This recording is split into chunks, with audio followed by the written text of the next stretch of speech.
12 नवंबर 2024 को रात का तकरीबन 9:30 बजा था और शाम के समय ये का वाक़या है। और इटावा रेलवे स्टेशन के जंक्शन पे मरुधर एक्सप्रेस आती है, आके रुक जाती है, खड़ी हो जाती है और वहाँ पे एक शख्स पहुँचता है।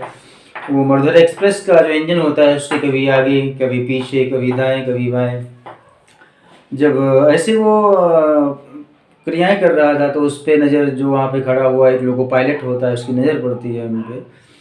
तो जो उसकी कार्य करने की शैली थी तो वो संदिग्ध लगती है और संदिग्ध शैली लगने पे वो जो लोको पायलट होता है वो इटावा जंक्शन पे जो जीआरपी पुलिस चौकी होती है वहाँ पे ऐसी खबर को सूचित करता है। सूचना पाने पे जो वहाँ के चौकी इंचार्ज होते हैं और साथ में 2 पुलिस कांस्टेबल होते हैं, वो आते हैं और उस शख्स को अपने साथ में ले जा कर के अपने पुलिस चौकी में बिठा लेते हैं। और पुलिस चौकी पे बिठाने के बाद में उससे तहकीकात करते हैं और उसके बारे में जानकारी लेना शुरू ही करते हैं। तब तक उसका मोबाइल जो होता है वो जो जीआरपी पुलिस चौकी होती है उसके जो हेड कांस्टेबल होते हैं उनके हाथ में उसका मोबाइल आ जाता है।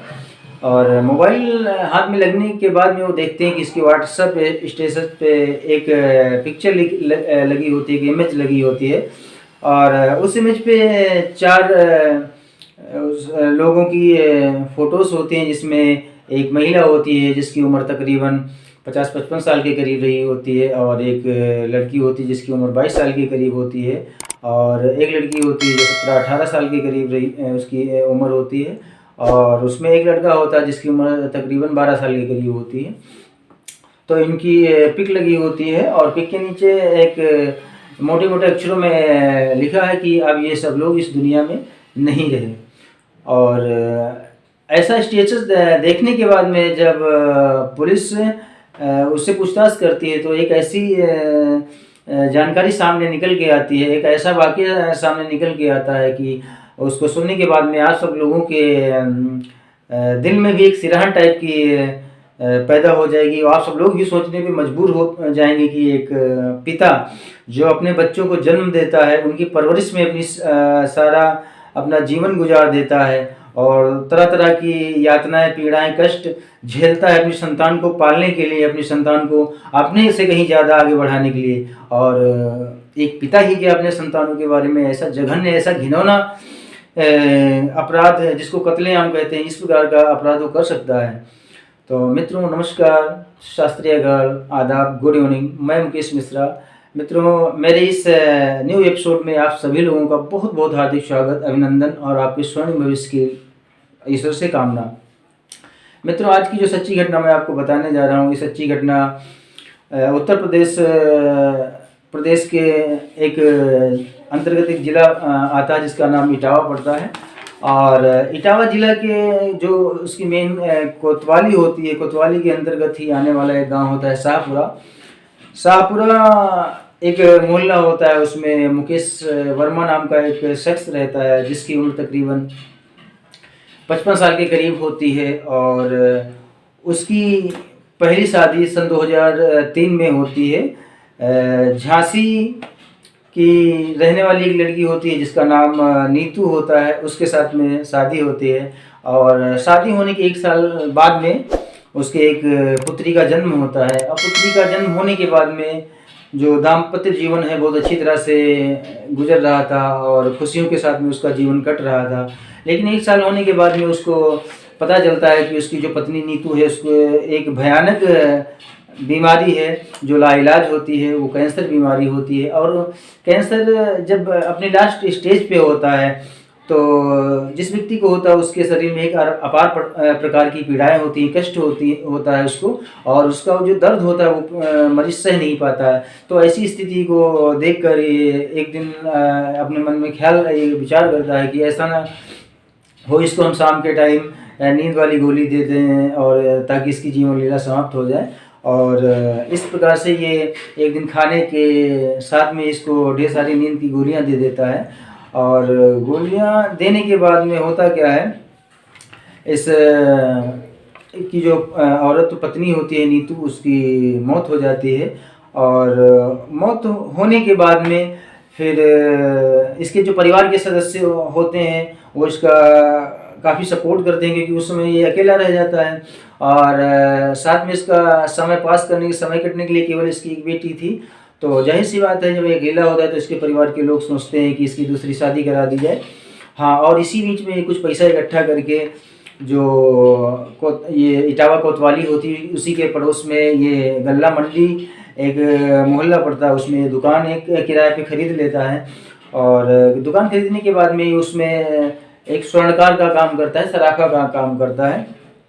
और सराफा का काम करने के बाद में कभी कभी उस दुकान पे इसका भाई भी बैठ जाता था, उसकी मदद करने के लिए, उसकी हेल्प करने के लिए। फिर उसके बाद में जब ये अकेला हो जाता है तो इसके जो परिवार के सदस्य होते हैं वो इसकी शादी कर देते हैं। एक जो दूसरी महिला होती है रीनू, उसके साथ में इसकी सन 2007 में इसकी दोबारा शादी हो जाती है।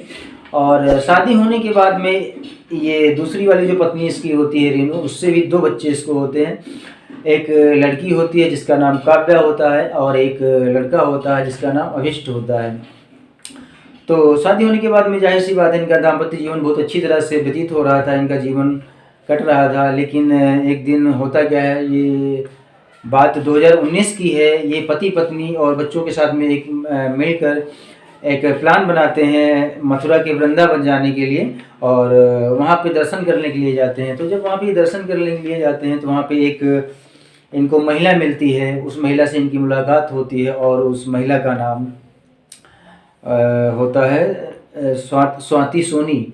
स्वाति सोनी उस नाम की महिला से जब इनकी मुलाकात होती है तो बातों ही बातों में इन लोगों को एक दूसरे से प्यार हो जाता है।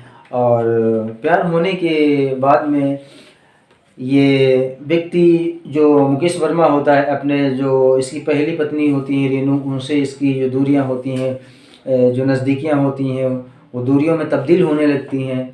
और अब ये घर में हर दूसरे तीसरे दिन दिल्ली जाने के लिए झूठी बात कह के उस स्वाति सोनी नाम की महिला जो होती थी उससे छुप के मिलने जाने लगा। और उससे अब ये शारीरिक संबंध भी इसने बनाना प्रारंभ कर दिया था। और जो इसके स्वर्णकार की जो दुकान थी उससे जो पैसे की जो अर्निंग होती थी, अभी घर पे भी नहीं देता था ज़्यादा पैसा। वो ये स्वाति सोनी नाम की जो महिला जिससे इसके रिलेशनशिप बने होते हैं, उसको ज़्यादा से ज़्यादा पैसा उस पर खर्च करने लगता है। तो इन सभी बातों को देखते हुए ये जो महिला होती है स्वाति सोनी, इसके घर पे कहा सुनी होती है, जिसके जो पति होते हैं अर्पण, वो निहायत बहुत सज्जन व्यक्ति होते हैं, उसको बहुत समझाते हैं लेकिन ये नहीं समझते। जबकि पहले से शादीशुदा थी और इसके भी 2 बच्चे थे। इसका एक लड़का का नाम था वंश था और एक दूसरा जो बच्चा था उसका नाम त्रिवंश था। लेकिन जब इनमें पति पत्नी में इन सभी मैटरों को लेके काफ़ी दूरियां पैदा होने लगी और तरह तरह के बातें होने प्रारंभ हो जाती हैं, तो एक दिन ये जो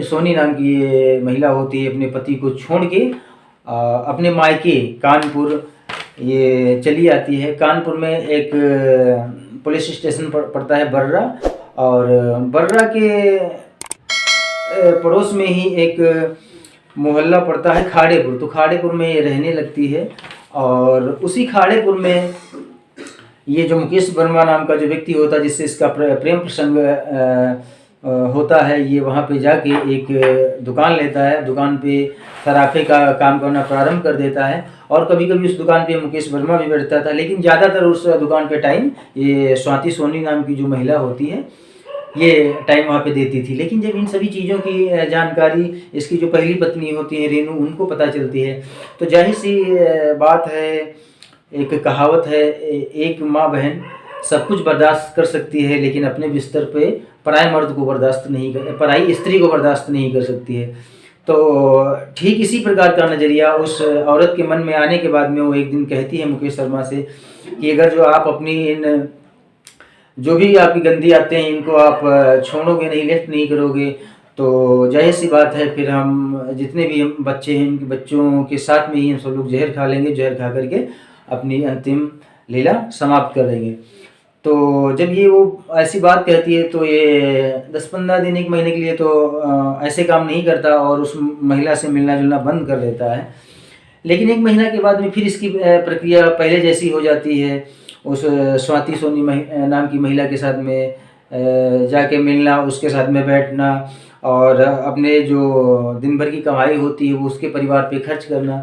तो इन सभी चीज़ों से इसका जो पहली पत्नी थी काफ़ी परेशान रहती थी और यही आइडिया इसके दिमाग में बस जाता है। और ये आइडिया बसने के बाद में एक दिन, ये सन 2022 की ये बात है कि इसका जो भाई होता है जो उस दुकान पे बैठता है इसकी मदद करने के लिए, उसकी मौत हो जाती है। और मौत होने के बाद में फिर अब घर के खर्चे भी चलना दुश्वार हो गया था, क्योंकि वो जब मुकेश का भाई दुकान पे बैठता था, मुकेश नहीं रहता था, तब भी दुकान की जो भी वहाँ पे सेलिंग होती थी, बिक्री होती थी, तो उससे परिवार की रोजी रोटी चलती थी। लेकिन जब उसका भाई ख़त्म हो जाता है, उसका इंतकाल हो जाता है, तो अब खाने तक के लाले पड़ जाते हैं इस परिवार को। तो जब इन पति पत्नी दोनों में कहासुनी होती है, तो कहासुनी होने के बाद में एक दिन ये अपने दिमाग में आइडिया लाता है, क्यों ना अपनी पत्नी और अपने सारे बच्चों को नींद की गोलियां दे दी जाएं, तो इन सभी लोगों से जीवन भर के लिए मेरे को आज़ादी मिल जाएगी और मुक्ति मिल जाएगी। तो ठीक इसी प्रकार का आइडिया अपने दिमाग में बसाते हुए 11 नवंबर को हुआ इस चीज़ का प्लान करता है। और 11 नवंबर को ही इसकी जो प्रेमिका जो स्वाति सोनी नाम की महिला है, वो कानपुर से इटावा रेलवे स्टेशन आती है।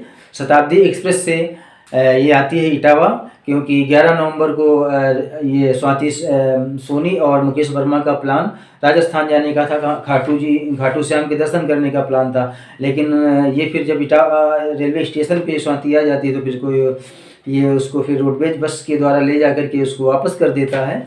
और 11 नवंबर को ही ये रात के तकरीबन 11 बजे ये सबसे पहले जो नींद की गोलियां होती हैं ये अपनी पत्नी को खिलाता है। और पत्नी को खिलाने के बाद में जो इसकी स्वयं की दूसरी पत्नी से जो जन्मी बच्ची होती है काव्या, उसको खिलाता है। और फिर उसके बाद में अपने लड़का जो इसका अभिष्ट होता है, जिसकी उम्र तकरीबन 12 साल होती है, उसको भी खिला देता है। फिर उसको खिलाने के बाद में ये मकान के तीसरी मंजिल पे जाता है। और वहाँ पे इसकी जो पहली पत्नी जो नीतू थी, उसकी जो लड़की थी जिसका नाम भाव्या था, जिसकी उम्र 23 साल थी, उसको भी ये टेबलेट खिला देता है। और तकरीबन ये 4 घंटे बाद फिर सबको देखता है जाके कि वो सब लोग अचेत होकर उनकी सांसें थम चुकी होती हैं। और उसमें जो इसकी पत्नी होती है उसकी कुछ सांसें चल रही होती हैं, तो उनका ये लास्ट में गला दबा के उनको भी ये मार देता है। मारने के बाद में बेखौफ होके ये 12 जो नवंबर तारीख होता, पूरा दिन ये घूमता रहता है। और घूमने के बाद में उसके चेहरे पे जरा सी भी सिकन नहीं थी कि इस दरिंदे ने 4 कत्ल किए हैं, और 4 कत्ल वो भी अपने, जिनसे एक परिवार का वंश चलता है और जिससे आने वाली पीढ़ियों के अनुसार एक जनक का पता चलता है कि ये हमारे दादा थे, ये बाबा थे, ये ताऊ जी थे। और इसका कोई इसके चेहरे पे कोई मतलब जरा सा भी इसको मतलब टेंशन नहीं होती, कोई चिंता नहीं होती, और ये बेहोश होकर 12 तारीख तक घूमता रहता है। और उसके बाद में ये 12 नवंबर को शाम को ये तकरीबन 9:30 बजे ये इटावा रेलवे स्टेशन जाता है। और ये रेलवे स्टेशन जाने के पहले एक काम और ही करता है, जो वहाँ के जो सर्किल ऑफिसर सीओ होते हैं उनको लिखित रूप में एक पत्र सौंपता है। और पत्र में ये बताता है कि हमारी आर्थिक स्थिति सही नहीं है, और हमारे पास जो नकदी 15 लाख की जो हमारे पास संपत्ति थी, वो हमारे फुफेरे भाई हैं और हमारे एक सगे भाई हैं, उन्होंने हड़प लिया है। और जिससे हमें काफ़ी आर्थिक समस्याओं का सामना करना पड़ रहा है, और हमारे पास कुछ ज़मीन भी है जिस पे सरकारी मुकदमा चल रहा है। तो ऐसी बातों को लिखित रूप में वो जो वहाँ के सीईओ होते हैं उनको वो एक पत्र सौंपता है।